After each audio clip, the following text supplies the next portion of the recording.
Architect PC First Edition permet de faire des relevés de bâtiments anciens pour lesquels il n'existe aucun plan. Pour cela, il suffit de se rendre sur le chantier muni d'un ordinateur portable, un lasermètre si possible en Bluetooth ou un théodolite, et dans le logiciel, dessiner à main levée la forme approximative de la pièce dans laquelle on se trouve. Quand cette opération est terminée, on peut passer à la mise au net des données. Zoomons sur la partie de la pièce à relever et choisissons l'outil Déplacement de mur par triangulation. Le premier clic désigne l'extrémité du mur à mesurer. Le second clic définit la diagonale de la triangulation. La longueur indiquée est de 3,25 m pour une diagonale de 9,41 m. Une fois la mesure validée, le mur est étiré et orienté automatiquement. Ensuite, il suffit de continuer le relevé en se calant à chaque fois sur les murs déjà validés. Ainsi, mur après mur, le relevé de la pièce se met progressivement en place. La gestion des calques permet d'afficher ou non certains éléments du projet.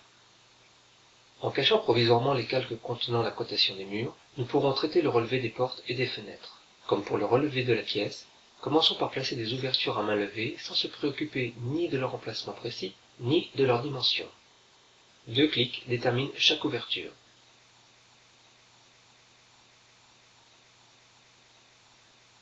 Un premier outil permet de modifier la taille d'une ouverture en la calant sur un point connu du projet, sans avoir à renseigner une distance. Un deuxième outil permet de modifier la taille d'une ouverture, en renseignant une distance entre un de ses côtés par rapport à un point connu du plan.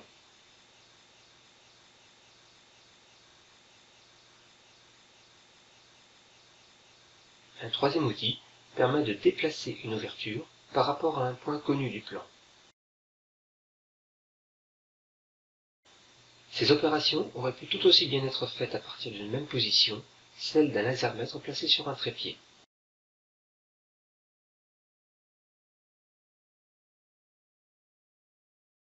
Si la taille du bâtiment l'exige ou si l'on souhaite une très grande précision, le relevé peut être réalisé à l'aide d'un théodolite. En plus des distances aux extrémités des murs, le théodolite relève l'angle entre les deux points visés, plaçant ainsi chaque mur au bon endroit et à la bonne longueur dans le plan.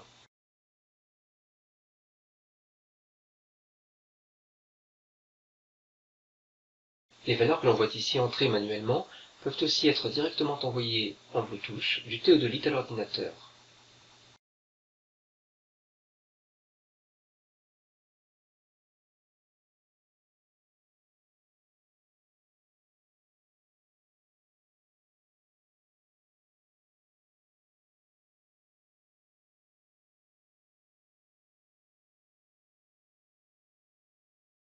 Dans les projets concernant des bâtiments anciens, il est rare de trouver le modèle d'escalier dont on a besoin en bibliothèque.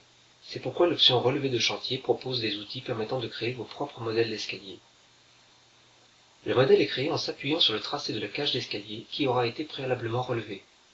Après un clic de chaque côté de la cage, l'escalier est modélisé en 3D en intégrant le balancement des marches.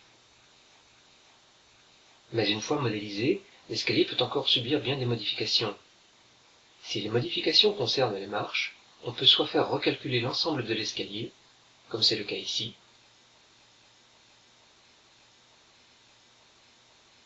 soit corriger individuellement le balancement de chaque marche.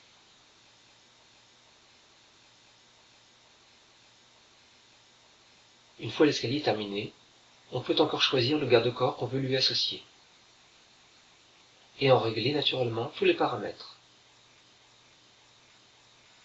Le relevé des toitures se fait à partir du sol. Relever l'altitude de 3 points suffit à définir un pan, comme par exemple les points 1, 2 et 3.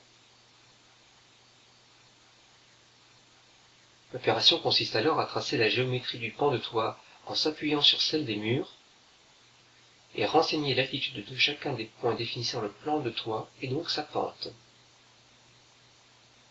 Puis procédons de même pour l'autre pan de toit. Premier point, deuxième point et troisième point. Si certains points relevés pour le premier pan de toit sont communs à d'autres pans, il suffit de les repointer. Leur altitude étant déjà connue, il ne reste qu'à tracer la géométrie sans se préoccuper des jonctions entre pans, car d'autres fonctionnalités du logiciel le feront facilement.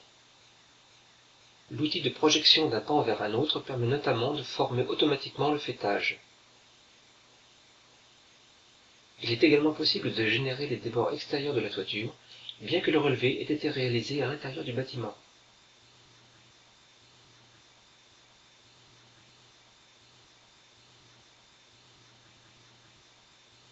Mais il est tout aussi facile de travailler dans une vue 3D.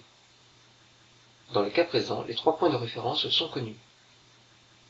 Premier point, deuxième point et troisième point. Après avoir saisi les points de construction, le dernier pan est formé sans qu'il ait été nécessaire de renseigner leur altitude.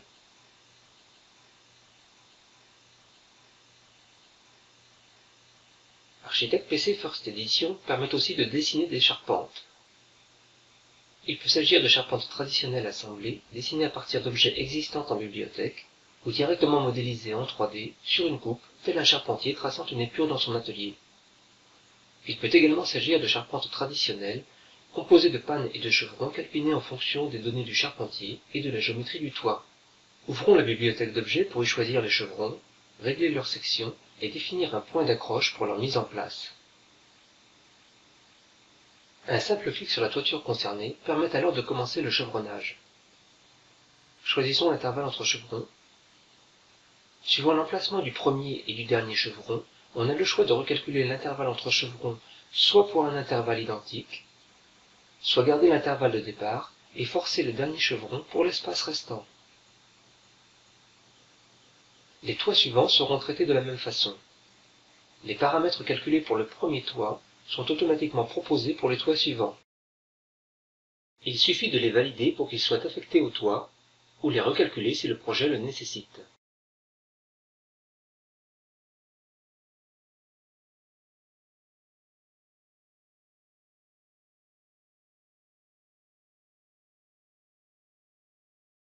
Une bonne organisation des paramètres du métré permet d'obtenir le détail du cubage de bois, élément par élément si nécessaire.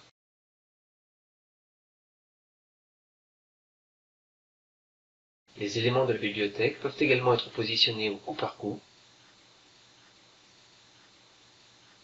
comme par exemple pour un solivage de plancher avec ses entretoises.